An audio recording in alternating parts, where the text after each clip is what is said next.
Budgeting financial management में capital budgeting नाम का एक धमाकेदार चैप्टर है, कैपिटल बजटिंग। कैपिटल बजटिंग कहने का मतलब हो गया क्या? अगर कोई भी व्यवसाय है, कोई भी बिजनेस है, उसमें कैपिटल सबसे इंपॉर्टेंट पार्ट होता है। दो तरह के कैपिटल होते हैं, हम लोग बचपन से पढ़ते भी आ रहे हैं, फिक्स कैपिटल और एक वर्किंग कैपिटल। फिक्स कैपिटल का मतलब क्या होता है और वर्किंग कैपिटल का मतलब क्या होता है? फिक्स कैपिटल और वर्किंग कैपिटल। फिक्स कैपिटल का मतलब होता है वो कैपिटल जो आप बड़े बड़े एसेट्स, महंगे महंगे assets, plant, land, equipment, machineries, बड़े कैपिटल गुड्स को परचेज करने के लिए जो आप कैपिटल इन्वेस्ट करते हो ना बिजनेस में, वो होता है फिक्स कैपिटल। वर्किंग कैपिटल का मतलब होता है टू मैनेजेबल। मैनेजेबल है, डे टू डे एक्सपेंसेस को आप मैनेज करते हो ना, उसको हम लोग बोलते हैं working capital. Normally current assets minus current liabilities को हम लोग वर्किंग कैपिटल बोलते हैं अकाउंट्स के भाषा में। यहां पर कैपिटल का बजट करना है, कैपिटल किस तरह से बजट होगा, उसके लिए वर्किंग कैपिटल का कोई जरूरत नहीं है। वर्किंग कैपिटल तो मैनेज हो जाता है। छोटे मोटे एक्सपेंसेस हैं, मान लीजिए आपको अपने फोन पे, अपने मोबाइल का, अपने मोबाइल कनेक्शन का, जो भी कनेक्शन आपके पास, आपको रिचार्ज करना, आप कहीं ना कहीं से मैनेज कर ही लोगे। लेकिन अचानक आपका मोबाइल टूट गया तो आप उसके लिए सोचोगे, आप उसके लिए दिमाग लगाओगे कि पैसा कहां से अरेंज करेंगे, कौन सा मोबाइल सेट लेंगे, हमारे बजट के हिसाब से वो होगा कि नहीं होगा। अगर है, अगर सस्ता लेंगे तो कहीं कल जल्दी खराब हो जाए, और फिर ले लें तो हमारे पैसा का कोई वर्थ ही नहीं आए। कैपिटल बजटिंग हम तो छोटे से एक एग्जांपल में समझ गए कि आपको एक मोबाइल लेना है, एक टीवी लेना है या कुछ भी लेना है। आप कोई भी कैपिटल गुड्स लीजिए ना, तो आप 4 जन से राय मशवरा करते हो। बड़े बड़े कंपनीज, बड़े बड़े ऑर्गेनाइजेशन तो रोज ही इसमें ज्यादातर अच्छे मशीनरीज लेके आने का कोशिश करते हैं, इंपोर्टेड मशीनरीज लेके आने का कोशिश करते हैं। तो क्या उनका वो मशीनरीज का लेके आना उनके ऑर्गेनाइजेशन के लिए प्रॉफिटेबल है कि नहीं है, कितना जल्दी उनको रिटर्न दे देगा, ये सब सोचना पड़ता है। कितना उसका एवरेज रेट ऑफ रिटर्न होगा, जितना ज्यादा एवरेज रेट ऑफ रिटर्न होगा उतना अच्छा होगा उनके लिए। कोई हाथ से बना रहा है और कोई मशीन से बना रहा है, फर्क तो पड़ता है ना भाई। हाथ से अगर कोई चीज बुनते हो तो आप प्रोडक्शन लेवल कम करते हो, आप कम कमाते हो, और वहीं पे मशीनरी से फटाफट प्रोडक्शन होते जा रहा है, लगातार प्रोडक्शन होते जा रहा है। रातों रात आप लाखों टन माल बना लेते हो। मशीनरीज, इंपोर्टेड मशीनरीज है, जापान से मंगवाए हो, कहीं से भी, लेकिन मंगवा कर उस पे प्रोडक्शन करना आसान तो नहीं है ना। कई तरह के फाइनेंशियल एडवाइजर को बिठाना पड़ता है आपके ऑर्गेनाइजेशन में, फाइनेंशियल डिपार्टमेंट में, भाई इसके ऊपर बजटिंग किया जाए, इसके ऊपर विचार विमर्श किया जाए, तब जाकर फाइनेंशियल मैनेजमेंट का ये कैपिटल बजटिंग टर्म्स होता है। और इसमें बहुत सारे फैक्टर्स होते हैं जो आपको डिटरमाइन करने होते हैं कैपिटल बजटिंग में। इसमें आप देख सकते हो कैपिटल कितना जल्दी रिटर्न हमको दे देगा, जिसको हम लोग एवरेज रेट ऑफ रिटर्न कहते हैं। ये सब टूल्स है, इसी के हिसाब से हम लोग कैपिटल का बजटिंग करते हैं, जिसको बोल सकते हो आप टूल्स ऑफ कैपिटल बजटिंग। सबसे पहले average rate of return, average rate of return.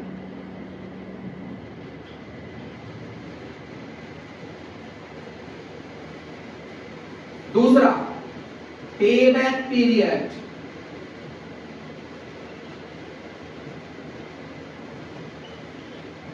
PVP, payback period. कितना जल्दी आपको उस इनपुट जो आप मशीन में जो खर्चा आप लगाए हो वो आपको कितना 1 साल 2 साल 3 साल के अंदर रिकवर हो जाता है। करोड़ों रुपए की मशीन है, करोड़ों रुपए का एक ही साल में थोड़ी सेल हो जाएगा। आपका टर्नओवर टाइम लगेगा। 3 साल बाद का अगर वो रिकवर हो जाता है 3 साल में आपका पैसा, तो उसके बाद आप आगे का जो पैसा है वो आपका प्रॉफिट का हिस्सा हो सकता है। लेकिन कैपिटल बजटिंग है ना, वो चीज है पेबैक पीरियड, कितना जल्दी आपको रिकवर हो जाए पैसा, पेबैक पीरियड होता है। इसके अलावा नेट प्रेजेंट वैल्यू जो होता है, टाइम वैल्यू ऑफ मनी के ऊपर ये टॉपिक डिपेंड होता है। नेट प्रेजेंट वैल्यू, आज का 1 रुपया कल 1 रुपया नहीं होने वाला है। इसी को हम लोग नेट प्रेजेंट वैल्यू के हिसाब से देखते हैं। नेट प्रेजेंट वैल्यू कितना है, अगर ये रुपया आप इन्वेस्ट करते हो तो वो डिस्काउंटिंग फैक्टर के हिसाब से 5 साल बाद आपका रिटर्न होता है तो उसका क्या वैल्यू बढ़ेगा, तो इसके ऊपर भी डिटरमाइन करता है नेट प्रेजेंट वैल्यू के हिसाब से। डिस्काउंटेड पेबैक पीरियड, इसको भी हम लोग कभी कभी लिखते हैं पेबैक पीरियड जो है वो डिस्काउंटेड के तौर पे, मतलब इसको डिस्काउंटिंग फैक्टर या प्रेजेंट वैल्यू के हिसाब से जोड़कर देखा जाता है, तो डिस्काउंटेड पीवीपी भी बोल सकते हैं हम लोग, payback period, discounted payback period. ये सब टूल्स है, अलग अलग हमको सीखने होंगे और इन सबको एक्यूमुलेट करके आपके क्वेश्चन में आएंगे, तो ये अलग अलग हमको सीखने होंगे, फिर एक्यूमुलेट करेंगे। और लास्ट वाला फाइनेंशियल टूल्स है जो फाइनेंशियल मैनेजमेंट के लिए सबसे इंपॉर्टेंट बनता है, वो होता है प्रॉफिटेबिलिटी इंडेक्स। प्रॉफिटेबिलिटी इंडेक्स, कितना कुछ सोचना पड़ता है आपको कोई फिक्स एसेट्स या फिक्स कैपिटल या कैपिटल बजटिंग के लिए, हम कितना कुछ सोचना पड़ता है, कितना कुछ एनालाइज करना पड़ता है, ये बहुत बड़ा चीज है। लेकिन हमको अगर कोई चीज मन करे कि हमको लेना है तो बस उसके पीछे पड़ जाएंगे। रिटर्न ये सब चीज हम नहीं देखेंगे, आम पब्लिक यही करते, रिटर्न कैसे मिलेगा उसका, लेकिन आपको देखना होता है। आप फाइनेंस पे मैनेज कर रहे हो, आपका सब्जेक्ट का नाम ही है फाइनेंशियल मैनेजमेंट, तो आप जरूर देखोगे 2 पैसा आपका जहां बचेगा वहीं पे आप कैपिटल को बजट करोगे। तो यही चीज होता है कैपिटल बजटिंग। ये इंट्रोडक्शन का पार्ट है, कैपिटल बजटिंग कैसे किया जाएगा। तो ये कैपिटल बजटिंग अपने चैप्टर में है। कैपिटल बजटिंग में सबसे पहला टॉपिक हम लोग करेंगे average rate of return. Average rate of return करने के लिए हम लोग एवरेज रेट ऑफ रिटर्न जब हम लोग करेंगे, इसका मतलब यही हुआ कि आपका प्रॉफिट कितना आ रहा है और उसके रिटर्न आपके इन्वेस्टमेंट पे कितना पड़ेगा, इसको हम लोग एवरेज रेट ऑफ रिटर्न कहते हैं। जाहिर सा बात है, जिसका रिटर्न आप ज्यादा, 2 प्रोजेक्ट को आप कंपेयर करोगे और जिसका रिटर्न आपको ज्यादा मिलेगा, ऑब्वियसली आप उसको ही एक्सेप्ट करोगे। तो ये एवरेज रेट ऑफ रिटर्न है जिसके ऊपर हम लोग आज का ये टॉपिक रखेंगे। फाइनेंशियल मैनेजमेंट में कैपिटल बजटिंग, ये सब टूल्स है जिसके हिसाब से हम लोग कैपिटल बजटिंग में डिसीजन लेंगे कि कोई एसेट्स हम लोग को एक्सेप्ट करना है या रिजेक्ट करना है। ये सब टूल्स है, लेकिन ये रिजेक्ट और एक्सेप्ट तभी ना कर पाएंगे जब आपके पास 2 ऑप्शन होंगे, 2 मशीन होंगे। लेकिन अभी तो फिलहाल हम लोग सीख रहे हैं कि हम लोग कैसे accounting rate of return calculate करेंगे। तब कोई ऐसा सम चूज किया जाएगा जिसमें 2 मशीन है और फिर कंपेयर करके दिखाया जाएगा कि कौन सा मशीन को हम एक्सेप्ट करें, कौन से को रिजेक्ट करें। तो इसके लिए हम लोग ARR टॉपिक एक बार, पहला टूल्स ऑफ फाइनेंशियल बजटिंग जिसके हिसाब से कैपिटल बजटिंग किया जाएगा, इसमें हम लोग इंट्रोडक्शन करते हैं एवरेज रेट ऑफ रिटर्न का। ठीक है, चलिए सबसे पहले इसका फॉर्मूला लिख ले, एवरेज रेट ऑफ रिटर्न का।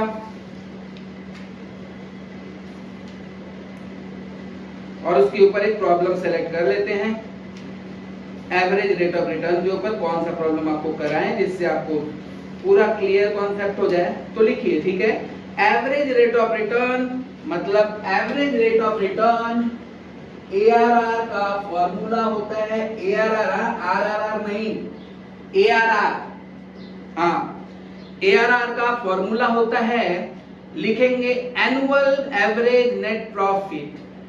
एनुअल एवरेज नेट प्रॉफिट, आप बोल सकते हो एनुअल पैट, एवरेज पैट, सीधा भाषा में बात करते हैं।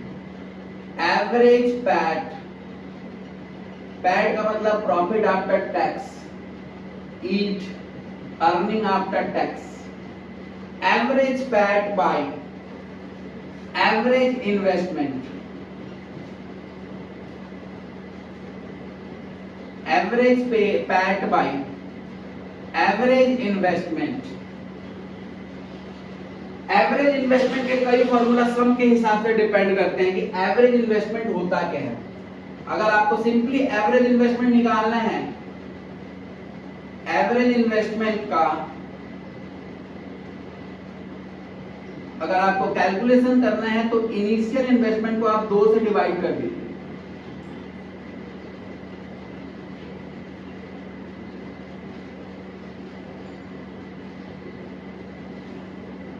टू से डिवाइड कर देंगे, इनिशियल इन्वेस्टमेंट को आप 2 से डिवाइड कर देंगे। अगर आपको एवरेज इन्वेस्टमेंट निकालना है तो। लेकिन अगर क्वेश्चन में स्क्रैप वैल्यू रहता है, क्वेश्चन में अगर स्क्रैप वैल्यू रहता है तो एवरेज इन्वेस्टमेंट क्या हो जाता है, if scrap value is given, तब ये हो जाता है 1/2 into initial investment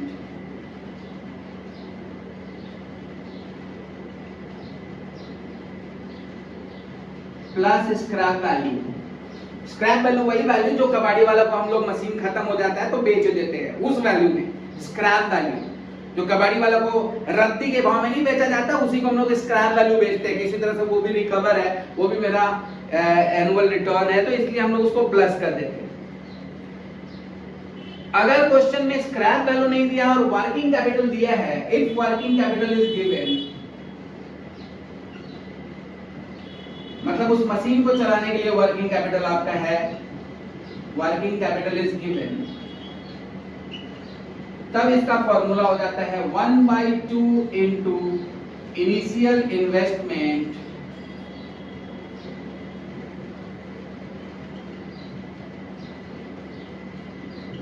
plus working capital. Working capital उस मशीन को चलाने के लिए जो छोटा मोटा मोबिल और लुब्रिकेंट्स, ऑयल्स, ये सब जो लगते हैं वो वर्किंग कैपिटल है, हम लोग उसको भी जोड़ देते हैं, वो भी आपका इन्वेस्टमेंट का पार्ट समझा जाता है। तो एवरेज पैट का मतलब प्रॉफिट आफ्टर टैक्स हुआ, ईबीआईटी, ईबीआईटी से सबसे पहले इंटरेस्ट निकालेंगे, इंटरेस्ट के बाद हमको ईबीटी मिलेगा, ईबीटी के बाद हम लोग टैक्स निकालेंगे, टैक्स के बाद हम लोग को पैट मिलेगा। क्वेश्चन जहां से देगा वहां से शुरुआत करना होगा। अगर क्वेश्चन दिया है profit before depreciation interest and tax, PBIT, PBTIT, profit before depreciation and tax, profit before depreciation interest and tax, PBDIT, समझ जाइए ये सब शॉर्ट फॉर्म यूज होता है।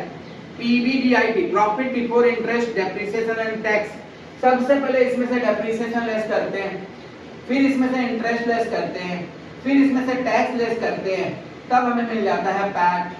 अगर 4 साल का है तो 4 साल का करेंगे और उसको 4 से डिवाइड कर देंगे तो एवरेज पैट मिल जाएगा। तो पैट आपको 3 साल के क्वेश्चन, 3 साल का दिया हुआ है तो 3 से डिवाइड कर दीजिए, 4 साल का दिया हुआ है तो 4 से डिवाइड कर दीजिए, और आपको अगर कैलकुलेशन करना है तो आप कैलकुलेशन कर लीजिए। चलिए, ऐसे समझ में नहीं आ रहा है तो एक जीता जागता उदाहरण के साथ इसको समझ ले कि क्या होता है एआरआर। एक क्वेश्चन हम सेलेक्ट किए हैं, a project requires N automatic machine costing ₹2,40,000। एक प्रोजेक्ट जिसको 2,40,000 का जरूरत है उसको खरीदने के लिए, ऑटोमेटिक मशीन खरीदना चाहता है। पहले ये हस्तचालित मशीन था, हाथ से चलाते थे, अब ये ऑटोमेटिक मशीन खरीदना चाहता है। ये प्रोजेक्ट कोई कंपनी है, and it also requires 20,000 as working capital. If average profit is 28,000 is obtained from the project, determine ARR. Average profit direct निकाल के दे दिया है, 28,000 है, हम लोग को नहीं निकालने के लिए जरूरत ही नहीं है, डायरेक्ट बोल ही दिया कि एवरेज प्रॉफिट 28,000 है।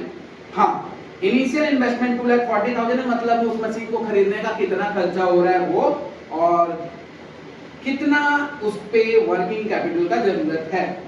तो ये क्वेश्चन है, फॉर्मूला हम लोग को बिठाए हुए हैं एवरेज पैट। क्वेश्चन में एवरेज पैट दिया हुआ है कितना, क्वेश्चन में एवरेज प्रॉफिट दिया हुआ है इज 28,000, एवरेज प्रॉफिट दिया हुआ है 28,000। एवरेज इन्वेस्टमेंट के लिए हम लोग वर्किंग नोट में एवरेज इन्वेस्टमेंट का एक छोटा सा कैलकुलेशन कर लेंगे। एवरेज इन्वेस्टमेंट, और एवरेज इन्वेस्टमेंट का फॉर्मूला हो गया, एवरेज इन्वेस्टमेंट का फॉर्मूला हो गया इनिशियल इन्वेस्टमेंट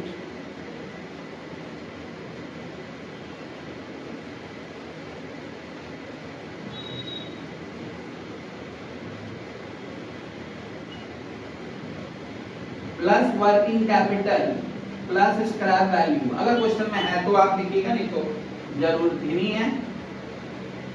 इन दोनों को जोड़कर हाफ, क्वेश्चन में देखिए इनिशियल इन्वेस्टमेंट है 2,40,000, 2,40,000 है, प्लस वर्किंग कैपिटल है 20,000, वर्किंग कैपिटल 20 है ना, 20,000 है ना। हाँ, वर्किंग कैपिटल है 20,000 और इस दोनों को जोड़ के हम लोग 2 से डिवाइड कर देते हैं तो 2,60,000 divided by 2 is 1,30,000। Average investment है 1,30,000। तो यहाँ पे डिवाइड कर देंगे 1,30,000 से और लास्ट में 100 से मल्टीप्लाई करेंगे क्योंकि आप रेट निकाल रहे हो। तो यहाँ पर आपको एक रेट प्राप्त होगा, जरा कैलकुलेट कर लेना भाई, कितना रेट आया? 21.5%।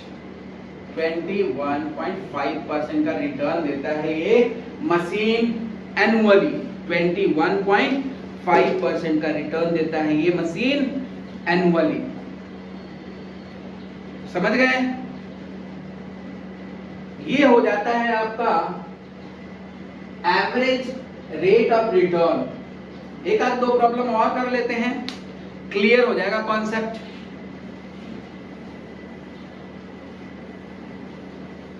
एक एक टूल्स को हम एक एक क्लास को सिखाएंगे, एक एक टूल्स को एक एक वीडियो की हेल्प से आपके सामने भेजेंगे। एआरआर सीख जाइए, पेबैक पीरियड सीख जाइए, अलग अलग वीडियो, और फिर हम लोग लॉन्ग क्वेश्चंस को कर लेंगे। अभी हम लोग एक और प्रॉब्लम ले लेते हैं, थोड़ा इसमें डिस्क्रिप्शन रहेगा। A project requires a machinery costing rupees 5 lakhs. A project, any disturbance? A project requires a machinery costing rupees 5 lakh. 5 lakh रुपए का एक मशीन खरीदना है इस प्रोजेक्ट के लिए। 5 लाख रुपए खर्चा होने वाला है।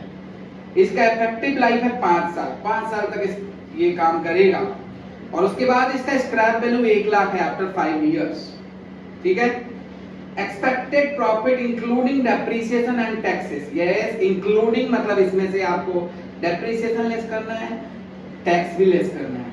For next 5 years that can be obtained from the project is 75,000, 1,75,000, 2 lakhs, 2 lakhs again and 5 lakh respectively. If rate of tax is 50% and depreciation is always charged in FM financial management में ज्यादातर fixed installment method को ही follow करते हैं। Calculate the ARR of the project. ARR calculate करना है। तो सबसे पहले हम लोग क्या लिख सकते हैं? Profit before average profit कर देते हैं। Average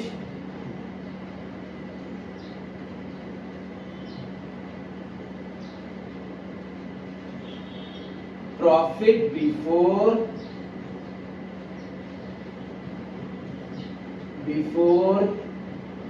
depreciation and tax। Average profit before depreciation and tax. Question में आपके पास 5 साल के प्रॉफिट है, 5 साल के प्रॉफिट है। क्वेश्चन में आपके पास 5 साल के प्रॉफिट है। एवरेज एक काम करिए बाद में करते हैं, जब सब कुछ कर लेंगे। तो प्रॉफिट दिया हुआ आपके क्वेश्चन में 5 साल का प्रॉफिट है। ठीक है? Profit before depreciation and tax. Profit before depreciation and tax 5 साल का प्रॉफिट है। क्या है पहले साल का प्रॉफिट? देख लेते हैं। पहले साल का प्रॉफिट है 75,000। दूसरे साल का प्रॉफिट है 1,75,000। तीसरे साल का प्रॉफिट है 2 लाख। चौथे साल का प्रॉफिट है फिर से 2 लाख। पांचवें साल का प्रॉफिट है 50,000। इस तरह से कंपनी टोटल 5 साल में 7 लाख रुपया कमाता है। 7 लाख। 7 लाख के प्रॉफिट में से सबसे पहले लेस करते हैं हम लोग डेप्रिसिएशन। डेप्रिसिएशन उस प्रोजेक्ट से, उस प्रोजेक्ट का डेप्रिसिएशन। प्रोजेक्ट का डेप्रिसिएशन कैसे निकलेगा? कॉस्ट प्राइस था उसका 5 लाख का, मतलब उसको बाजार में खरीदेंगे हम लोग 5 लाख में। स्क्रैप वैल्यू है उसका 1 लाख, 1 लाख उसका स्क्रैप वैल्यू है, मतलब उससे एस्टिमेटेड 5 साल बाद जब हम उसको कबाड़ी वालों को बेचेंगे तो 1 लाख में बिक जाएगा, और उसका एस्टिमेटेड लाइफ है 5, तो उसका एनुअल डेप्रिसिएशन कितना हुआ, एनुअल डेप्रिसिएशन हुआ कितना 80,000, और 5 साल का डेप्रिसिएशन उसका कितना होगा 4 लाख। 5 साल इसलिए क्योंकि 5 साल का प्रॉफिट भी लिखा हुआ है, अगर आप इसको पहले ही एवरेज कर लेते तो आप इसमें से एवरेज डेप्रिसिएशन लेस कर लेते, दोनों तरीका है आपके पास, जो अपना ही आप इसको एवरेज कर लीजिए, फिर एवरेज डेप्रिसिएशन 80,000 माइनस कर दीजिए। 7 लाख में से 4 लाख चला गया तो आपके पास प्रॉफिट बिफोर टैक्स आ गया, क्योंकि इंटरेस्ट तो यहाँ पर है ही नहीं, ये है प्रॉफिट बिफोर टैक्स, पीबीटी आ गया। इस पीबीटी में से हम क्या लेस करते हैं टैक्स, टैक्स कितना बोले हैं 50% ना, कितना बोला है 50% टैक्स। मान लीजिए 3 लाख आप 5 साल में कमाए, उसका 50% आप टैक्स दे दिए, 50% आप टैक्स दे दिए तो 1.5 लाख आपको टैक्स देना पड़ा, कितना बच गया 1,50,000। ये हो गया total PAT, total profit after tax, profit after tax. जब आपके पास टोटल प्रॉफिट आफ्टर टैक्स आ गया तो आप एवरेज प्रॉफिट आफ्टर टैक्स निकाल लीजिए, average PAT is equal to 1.5 lakh का प्रॉफिट है, 5 साल तक का लाइफ है उस मशीन का, तो एवरेज पैट हो गया 30,000। ये 30,000 वो एवरेज पैट कमाता है। ये तो हम कैलकुलेट कर लिए एवरेज पैट का। एवरेज पैट के बाद हम लोग कैलकुलेट करेंगे एवरेज इन्वेस्टमेंट का।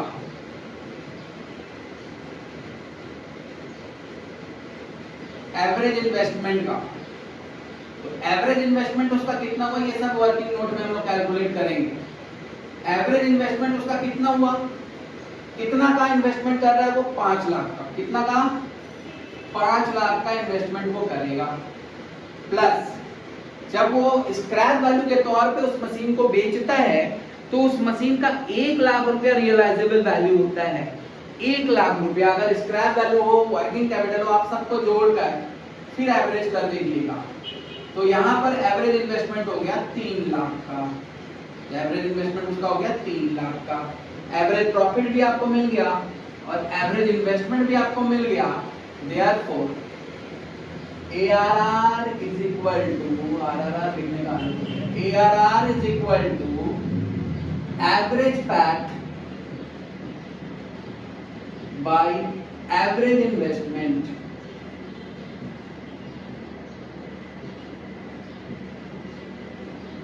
और ये दोनों वाई कैलकुलेशन आप किए हुए, एवरेज पैट का 30,000 रुपया है, एवरेज इन्वेस्टमेंट का 3 लाख है, इनटू कर देंगे 100 से, तो 10% हो गया ARR, हो गया ARR। समझ में आ गया होगा, ये कॉन्सेप्ट हम समझ सकते हैं ARR।